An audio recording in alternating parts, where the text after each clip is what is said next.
Hey Drifter, how's it going? Long day today, again. I worked with Miss Gladstar once again, and she had me paint her house. It wasn't such a terrible job, but it was hot. It was hot today, and one of the things she asked me to do was do it without a shirt. That was weird, but hey, anything for payment. Oh, speaking of which, you want to guess how she paid me? With some more cabbages. Yay. We just love that, don't we? But it's okay. We're having stir fry instead of a stew this time around. I could really go for some like beef or chicken, but we have a story to go through, don't we? Let's get into it. All right. This one is called The Little Peasant, and it reads as so. There was a certain village wherein no one lived but really rich peasants, and just one poor one, whom they called the Little Peasant. He had not even so much as a cow, and still less money to buy one, and yet he and his wife did so wish to have one. I wish I had a cow right now. Anyway. One day he said to her, "Hark you, I have a good thought. There is our gossip the carpenter. He shall make us a wooden calf and paint it brown, so that it look like any other. And in time it will certainly get big and be a cow." That sounds like a fine idea, I guess. The woman also liked the idea. See, we're all on board. And the woman also liked the idea. And their gossip, the carpenter, cut and planned the calf, and painted it as it ought to be, and made it with its head hanging down as if it were eating. Next morning, when the cows were being driven out, the little peasant called the cowherd in and said, "Look, I have a little calf here, but it is still small and needs to be carried. Still needs to be carried." The cowherd said, "Hold on, they can talk? They can talk?" Okay. The cowherd said, gosh, I still don't know if I should do voices. How do cows sound? The cowherd said all of them at once, I guess. "All right, I took it." God, I'm not doing that. You're never gonna have me do that again. Anyway, all right, and took it in his arms and carried it to the pasture and set it among the grass. The little calf always remained standing like one which was eating, and the cowherd said, "Oh, wait a frickin' minute." The cowherd, as in like the actual farmer, not the herd of cows. God damn it. Oh, that's embarrassing. That's embarrassing. I'm sorry. Well, anyway, the cowherd, the guy, not the herd of cows. Okay. Where was I? The cowherd said, "It will soon run alone, just like how it eats already." At night, when he was going to drive the herd home again, he said to the calf, "If thou canst stand here and eat thy fill, thou canst also go on thy 4 legs. I don't care to drag thee home again in my arms." But the little peasant stood at his door and waited for his little calf. And when the cowherd drove the cows through the village, and the calf was missing, he inquired where it was. The cowherd answered, "It is still standing out there eating. If it would not stop and come with us." Yeah, because it's a wooden plank. Anyway. But the little peasant said, "Oh, but I must have my beast back again." Then they went back to the meadow together. But someone had stolen the calf, and It was gone. The cowherd said, "I must have run away." The peasant, however, said, "Don't tell me that," and led the cowherd before the mayor, who, for his carelessness, condemned him to give the peasant a cow for the calf which had run away. What a slimy douche. What a slimy douche. I don't like this little peasant. I don't like... God, I don't know how much I can say. I don't even know if y'all are still listening. Anyway, moving on. So schemy. I don't like it. Anyway. And now, the little peasant and his wife had a cow for which they had so long wished, and they were heartily glad. But they had no food for it, and could give it nothing to eat, so it would soon have to be killed. They salted the flesh, and the peasant went into town and wanted to sell the skin there, so that it might buy a new calf with the proceeds. On the way he passed by a mill, and there sat a raven with broken wings, and out of pity he took him and wrapped him in the skin. As, however, the weather grew so bad, and there was a storm of rain and wind, he could go no farther, and turned back to the mill and begged for a shelter. The miller's wife was alone in the house, and said to the peasant, "Lay thyself on straw there." And, gosh, why did I make her sound like that? I'm not doing voices. I gotta remind myself. "Lie thyself on the straw there," and gave him a slice of bread with cheese on it. The peasant ate it, and lay down with his skin beside him, and the woman thought, "He is tired and has gone to sleep." In the meantime came to the parson. The miller's wife received him well, and said, "My husband is out, so we will have a feast." The peasant listened, and when he heard about feasting, he was vexed that he had been forced to make shift with a slice of bread with cheese on it.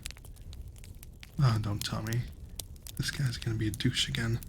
Anyway, then the woman served up 4 different things: roast, meat, salad, cakes, and wine. Oh my god, I could go for all of that right now.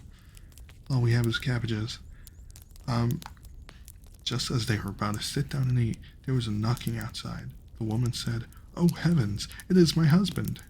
She quickly hid the roast meat inside the tilled stove, the wine under the pillow, the salad on the bed, the cakes under it, and the parson in the cupboard in the entrance.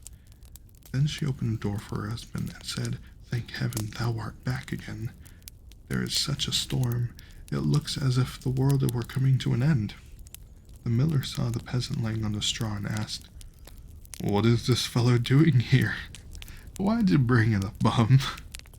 Why'd you bring a bum into our house to sleep on the floor?" "Ah," said the wife, "the poor knave came in the storm and rain and begged for shelter, so I gave him a bit of bread and cheese and showed him where the straw was." Yeah, because everyone just has a pile of straw on the floor. I guess if it's a mill, they would. So, yeah, I guess it makes sense. I didn't know they lived in a mill. Anyway, the man says, "I have no objection, but be quick and get me something to eat." The woman said, "But I have nothing but bread and cheese." "I am contented with anything," replied the husband. "So far as I am concerned, bread and cheese will do," and looked at the peasant and said, "Come on, eat some more with me." The peasant did not require to be invited twice, but got up and ate. After this, the miller saw the skin in which the raven was lying on the ground, and asked, "What hast thou there?" The peasant answered, "I have a soothsayer inside of it." "Can he foretell anything to me?" said the miller. "Why not?" answered the peasant. "But he only says 4 things, and the 5th he keeps to himself." The miller was curious and said, "Let him foretell something for once." Then the peasant pinched the raven's head so that he croaked, and he made a noise like "Krr, krr." The miller said, "What did he say?" The peasant answered, "In the first place, he says that there is some wine hidden under the pillow." "Bless me!" cried the miller, and went there and found the wine. "Now go on," said he. The peasant made the raven croak again, and said, "In the second place, he says, there was some roast meat in the tilled stove."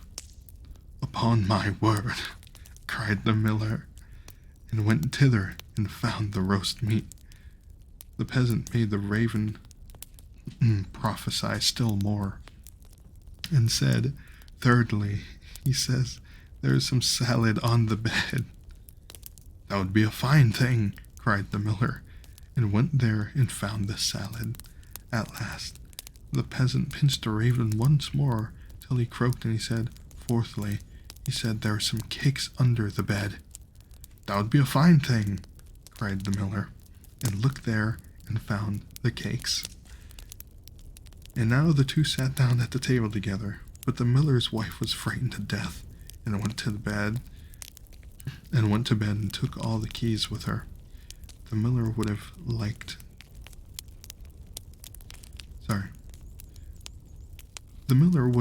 much to know the fifth, but the little peasant said, "First, we will quickly eat 4 things, for the fifth is something bad." So they ate, and after they bargained how much the miller was to give for the 5th prophecy, until they agreed on 300 thalers. Then the peasant once more pinched the raven's head until he croaked loudly. The miller asked, "What did he say?" The peasant replied, "He says that the devil is hiding outside there, in the cupboard, in the entrance."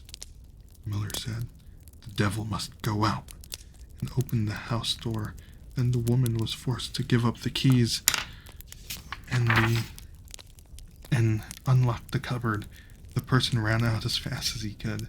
The miller said, "It was true. I saw the black rascal with my own eyes." The peasant, however, made off next morning by daybreak with 300 thalers. At home, the peasant gradually launched out. He built a beautiful house, and the peasant said, the small peasant has certainly been to the place where the golden snow falls, and people carry the gold home in shovels. Then the small peasant was before the mayor, and bidden to say from whence his wealth came. He answered, "I sold my cow's skin into town for 300 thalers. When the peasants heard that, they too wished to enjoy this great profit, and ran home, killed all their cows, and stripped off their skins in order to sell them in town to the greatest advantage. The mayor, however, said, "But my servant must go first." When she came to the merchant in the town, he did not give her more than 2 thalers for a skin. And when the others came, he did not give them so much, and said, "What can I do with all these skins?"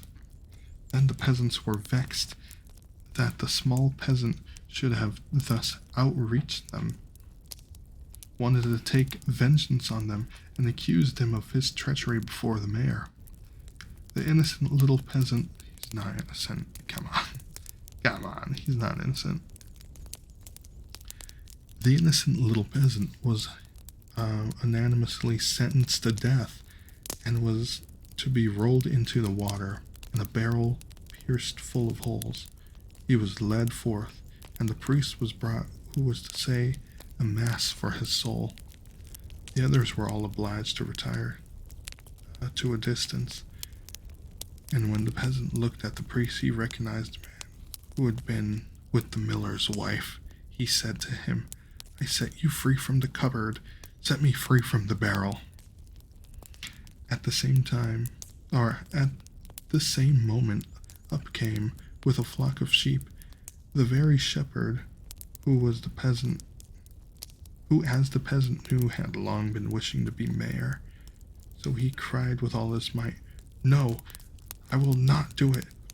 If the world insists on it, I shall not do it." The shepherd, hearing that, came up to him and asked, "What art thou about? What is it thou wilt not do?" The peasant said, "They want to make me mayor, if I will put myself in this barrel, but I will not do it." This is terrible. I don't like where this is going. I really don't like. The shepherd said, "If nothing more than God, if nothing more than that is needful in order to be mayor, I would get into the barrel at once." The peasant said, "If thou wilt get in, thou wilt be mayor." The shepherd was willing and got in, and the peasant shut the top down on him. Then he took the shepherd's flock for himself and drove it away. The parson went to the crowd and declared that the mass had been said. Then they came and rolled the barrel towards the water. When the barrel began to roll, the shepherd cried, "I am quite willing to be mayor." They believe, God damn it.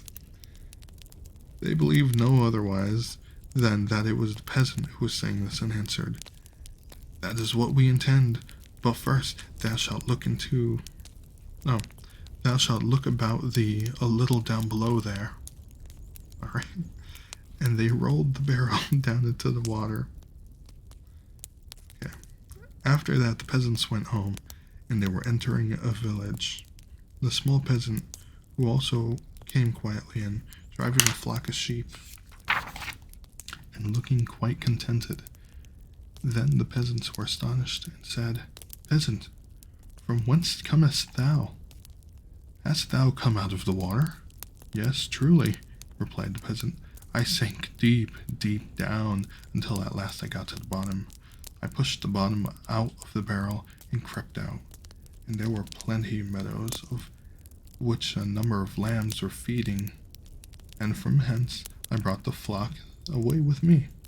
Said the peasants, "Are there any more there?"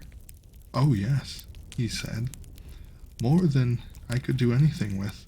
Then the peasants made up their mind that they too would fetch some sheep for themselves, a flock apiece, but the mayor said, "I come first."